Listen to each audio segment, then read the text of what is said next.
எதிர்வரும் 14ஆம் தேதி நடைபெறவுள்ள பாராளுமன்ற தேர்தலை முன்னிட்டு நாளை முதல் நாடளாவிய ரீதியில் உள்ள அனைத்து பாடசாலைகளுக்கும் விடுமுறை வழங்கப்பட்டுள்ளதாக கல்வி அமைச்சு அறிவித்துள்ளது. தேர்தல் ஆணைக்குழுவின் தலைவர் மற்றும் தேர்தல் ஆணைக்குழுவின் கோரிக்கைக்கு அமைய இந்த விடுமுறை வழங்கப்பட்டுள்ளதாக கல்வி அமைச்சு தெரிவித்துள்ளது. இது தொடர்பாக அனைத்து மாகாண கல்வி செயலாளர்கள், அனைத்து மாகாண கல்வி பணிப்பாளர்கள் உள்ளிட்ட அனைவருக்கும் தேர்தல் ஆணைக்குழு அறிவிப்பு விடுத்துள்ளதாகவும் கல்வி அமைச்சு வெளியிட்டுள்ள அறிக்கையில் குறிப்பிடப்பட்டுள்ளது.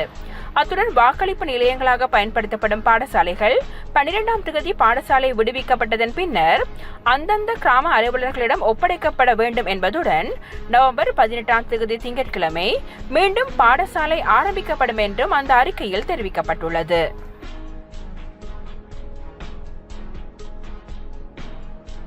நடைபெறவுள்ள பாராளுமன்ற தேர்தலை முன்னிட்டு நாடு பூராகவும் உள்ள கலால் உரிமம் பெற்ற அனைத்து மதுபான சில்லறை விற்பனை நிலையங்களும் 14 மற்றும் 15ஆம் தேதிகளில் மூடப்பட வேண்டும் என்று இலங்கை மதுவரி திணைக்களம் அறிவித்துள்ளது.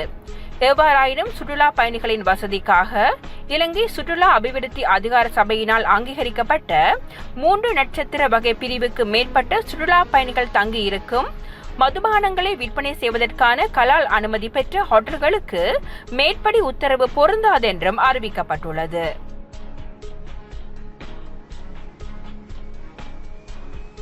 பாராளுமன்ற பொது தேர்தலுக்கான பிரசார நடவடிக்கைகள் யாவும் நேற்று நள்ளிரவுடன் நிறைவு பெற்றுள்ளன.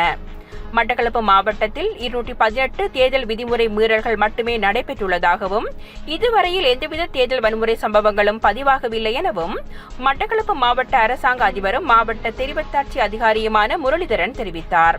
மட்டக்களப்பு பழைய மாவட்ட செயலகத்தில் இன்று காலை நடைபெற்ற ஊடகவியலாளர் சந்திப்பிலேயே அவர் இதனை தெரிவித்தார். இது தொடர்பில் அவர் மேலும் தெரிவிக்கையில், பாராளுமன்ற தேர்தலுக்கான சகல நடவடிக்கைகளும் மட்டக்களப்பு மாவட்டத்தில் முடிவுறு நிலையில் உள்ளது. மட்டக்களப்பு மாவட்டத்திலிருந்து 4,49,686 பேர் வாக்களிக்க தகமை பெற்றுள்ளனர். தபால் மூலம் வாக்களிப்பதற்காக 14,003 பேர் தகமை பெற்று அந்த நடவடிக்கைகள் யாவும் நடைபெற்று முடிந்துள்ளன.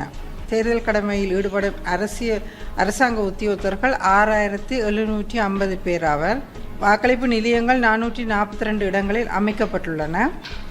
வாக்கெண்ணு நிலையமாக இம்முறையும் மட்டக்களப்பு இந்து கல்லூரியே அமைக்கப்பட்டுள்ளது. அங்கு 46 நிலையங்கள் அமைக்கப்பட்டுள்ளன. தபால் மூல வாக்குகளை எண்ணுவதற்காக 9 நிலையங்களும் ஏனைய வாக்குகளை எண்ணுவதற்காக 37 நிலையங்களும் ஒழுங்குபடுத்தப்பட்டுள்ளன. வாக்காளர் அட்டைகள் விநியோகம் செய்யும் பணிகள் யாவும் தேர்தல் திணைக்களத்தினால் செய்யப்பட்டு முடிவுறுத்தப்பட்டுள்ளன. இதுவரை வாக்காளர் அட்டைகள் கிடைக்காத மக்கள் தங்களுடைய பிரதேசத்துக்குரிய தபால் நிலையங்களுக்கு சென்று அந்த அட்டைகளை பெற்றுக்கொள்ள முடியும். இதுவரை மட்டக்களப்பு மாவட்டத்தில் 218 தேர்தல் விதி மீறல்கள் நடைபெற்றுள்ளதாக எங்களுக்கு முறைப்பாடுகள் கிடைக்கப்பட்டுள்ளன. தேர்தல் வன் செயல்கள் எதுவும் மட்டக்களப்பு மாவட்டத்தில் பதிவாகவில்லை.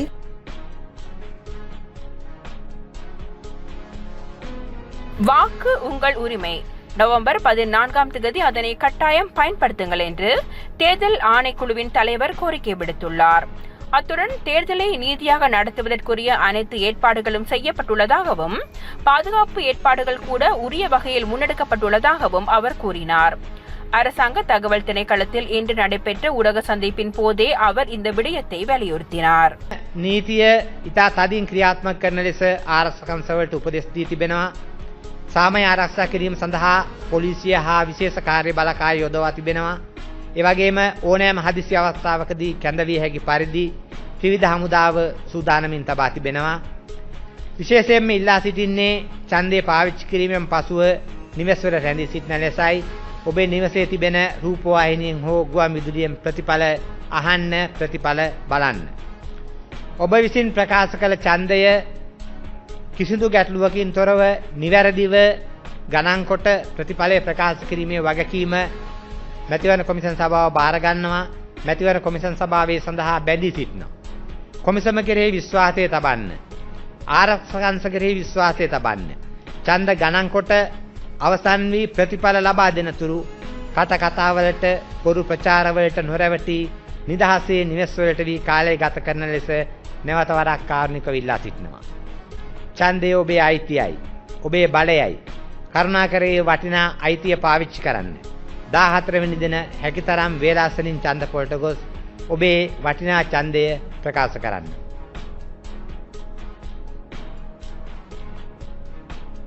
ராஜகிரி பிரதேசத்தில் அமைந்துள்ள ஆடை தொழிற்சாலை ஒன்றில் தீ பரவியுள்ளது. தீயை அணைக்க 4 தீயணைப்பு வாகனங்கள் அனுப்பப்பட்டுள்ளதாக தீயணைப்புத்துறை தெரிவித்துள்ளது.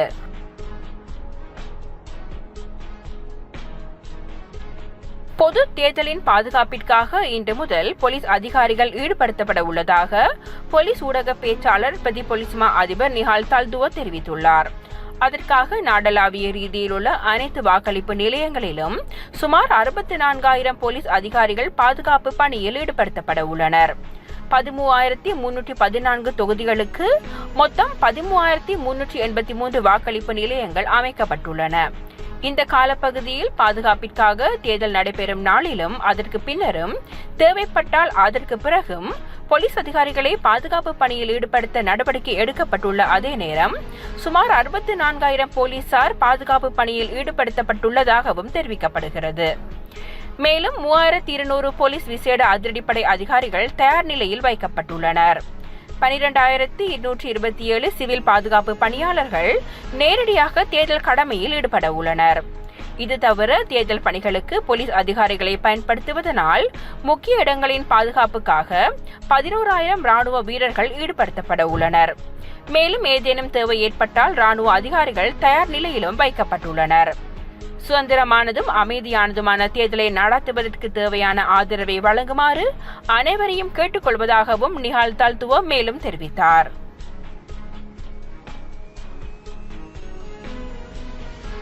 பாராளுமன்ற தேர்தலில் வாக்காளர்கள் அனைவரும் வாக்களிப்பதற்காக தமக்குரிய வாக்கெடுப்பு நிலையத்திற்கு செல்லும் போது பின்வரும் ஆளடையாள ஆவணங்களில் ஒன்றை எடுத்துச் செல்வது கட்டாயமாக்கப்பட்டுள்ளதாக தேர்தல்கள் ஆணைக்குழு தெரிவித்துள்ளது. இது தொடர்பாக தேர்தல்கள் ஆணைக்குழு வெளியிட்டுள்ள ஊடக அறிக்கை பின்வருமாறு.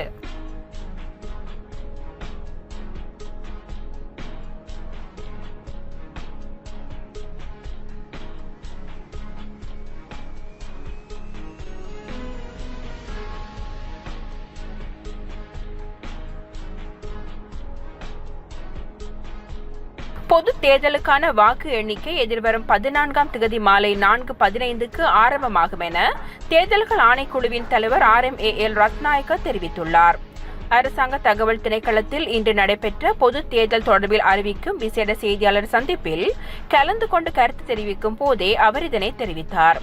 மேலும் தேர்தல் தொகுதி முடிவுகள் மற்றும் மாவட்ட முடிவுகள் தேர்தல் செயலகத்தால் மறுபரிசீலனை செய்யப்பட்டு அங்கீகரிக்கப்பட்டவுடன் ஊடகங்களுக்கு வெளியிடப்படும் என்றும், எனவே உத்தியோகபூர்வமற்ற தேர்தல் முடிவுகளை வெளியிடுவதை தவிர்க்குமாறும் அவர் கேட்டுக் கொண்டுள்ளார். அங்கு மேலும் கருத்து தெரிவித்த அவர், ඡන්ද ගණන් කිරීම අදියර 3ක් යටතේ සිදුවෙන්නේ. පළමුවෙන්ම එක් එක් පෙට්ටියේ ඡන්ද සංඛ්‍යාව ගණනය කිරීම කරනවා.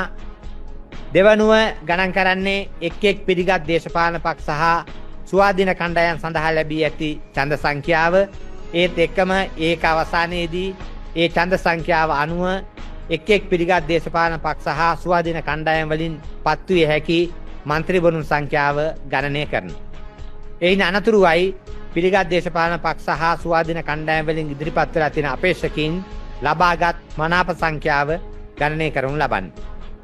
එක් එක් පිළිගත් දේශපාලන පක්ෂ සහ ස්වාධීන කණ්ඩායම් වලින් ඉදිරිපත් වී ඇති අපේක්ෂකයන් ලබා ගන්න ඇති වැඩිම මනාප සංඛ්‍යාව අනුව මන්ත්‍රී ධූරය සඳහා තෝරාපත් කර ගැනීම සිදු කරනවා.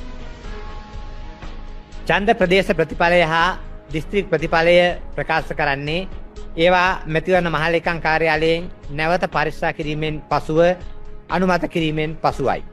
ප්‍රතිඵල ලබා දෙනතුරු ඉවසීමෙන් කටයුතු කරන ලෙස සියලු දෙනාගෙන්ම ඉල්ලා සිටිනවා.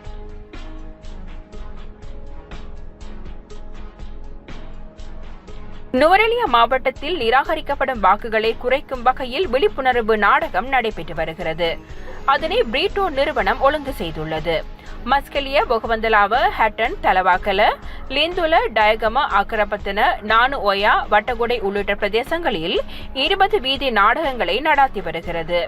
அதேவேளை 150 முன்பள்ளி ஆசிரியர்கள் தெரிவு செய்யப்பட்டு வாக்களிக்கும் முறை தொடர்பாக பயிற்சிகளும் வழங்கப்பட்டுள்ளன. குறித்த முன்பள்ளி ஆசிரியர்கள் வீடு வீடாக சென்று விழிப்புணர்வு நடவடிக்கைகளை மேற்கொண்டு வருகின்றனர்.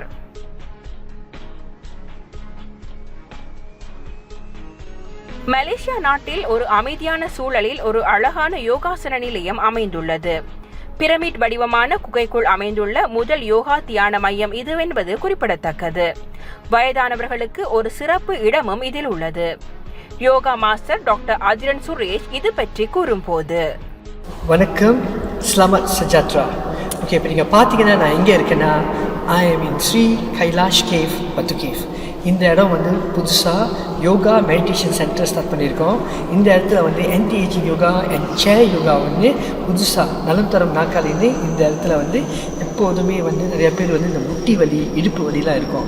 ஸோ இந்த மாதிரி யோகாலாம் நீங்கள் எடுத்துட்டிங்கன்னா உங்களுக்குள்ளே வந்து ஒரு சிம்பிளான ஒரு எக்ஸசைஸ் இந்த மாதிரி இருக்கும். உடலும் வந்து பெட்டராக இருக்கும். அதனால தான் நலம் தரும் நாற்காலின்னு ஒரு ப்ரோக்ராம் செய்கிறோம். எவ்ரி சாட்டர்டே சண்டே 7:30 மணிலேருந்து 8 மணி மட்டும் இந்த ஒரு 1 hour ப்ரோக்ராமில் வந்து இந்த கேஃப்குள்ளே நீங்கள் பார்த்தீங்கன்னா அவ்வளோ ஒரு பியூட்டிஃபுல்லான ஒரு ஆதி குரு இருக்கார். 11 feet, the first tallest Shiva above sea level. இதெல்லாம் நீங்கள் பார்த்தீங்கன்னா ரொம்ப முக்கியமான ஒரு விஷயம். ரொம்ப பேர் வந்து இந்த யோகா செய்யணும்னு ஆசைப்படுவாங்க, மெடிடேஷன் பண்ணணும்னு ஆசைப்படுவாங்க. பட் 10 கேஃப்குள்ளேயே ஒரு குகை இருக்குது, அதுக்குள்ளே ஒரு யோகா சென்டர் இருக்குதுன்னு நம்ம பேருக்கு தெரியுமா?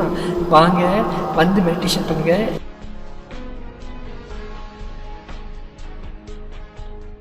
தெலுங்கு சினிமாவில் முன்னணி நடிகராக வலம் வரும் அல்லு அர்ஜுன் புஷ்பா படம் மூலம் இந்தியா முழுவதும் பிரபலமானார்.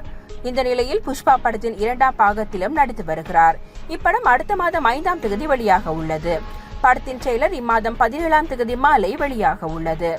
இந்த நிலையில் அல்லு அர்ஜுன் ரசிகர்கள் ரெட் டிவி என்ற யூடியூப் சேனலில் அல்லு அர்ஜுனை குறித்து தவறுதலாக வீடியோ பதிவிட்டதாக அந்த சேனலின் அலுவலகத்துக்கு சென்று வாக்குவாதத்தில் ஈடுபட்டனர். இது தொடர்பாக அல்லு அர்ஜுன் ரசிகர்கள் கூறியதாவது, கடந்த சில மாதங்களாக நாங்கள் ரெட் டிவியை பார்த்து வருகிறோம். அதில் அல்லு அர்ஜுனுக்கு எதிராக அவர்கள் வீடியோ வெளியிட்டு வந்தனர். இப்போது அல்லு அர்ஜுன் மட்டுமல்லாது அவருடைய மனைவி மற்றும் குழந்தைகளையும் வீடியோவில் பயன்படுத்தி எல்லைகளை கடந்துள்ளனர். மேலும் அல்லு அர்ஜுனுக்கு தீங்கு விளைவிக்கும் வகையிலும் நடந்து கொண்டனர். அதனால் சமூக ஊடகங்களை பாதுகாப்பாக மாற்ற அந்த வீடியோக்களை நீக்க சொல்லி கேட்டுக்கொண்டோம். அத்தோடு இதுபோல் இனிமேல் வீடியோ உருவாக்காதீர்கள் என எச்சரித்தோம் என்று கூறியுள்ளனர். மேலும் சமூக ஊடகங்களை பாதுகாப்பான இடமாக மாற்றுவோம் எனவும் அவர்கள் தெரிவித்துள்ளனர். அதையடுத்து அந்த வீடியோக்கள் டிலீட் செய்யப்பட்டு யூடியூப் சேனல் சார்பில் அலுவலகம் வந்த ரசிகர்களிடம் மன்னிப்பு கோரப்பட்டுள்ளது. இந்த நிகழ்வு இப்போது பேசு பொருளாக மாறியுள்ளது.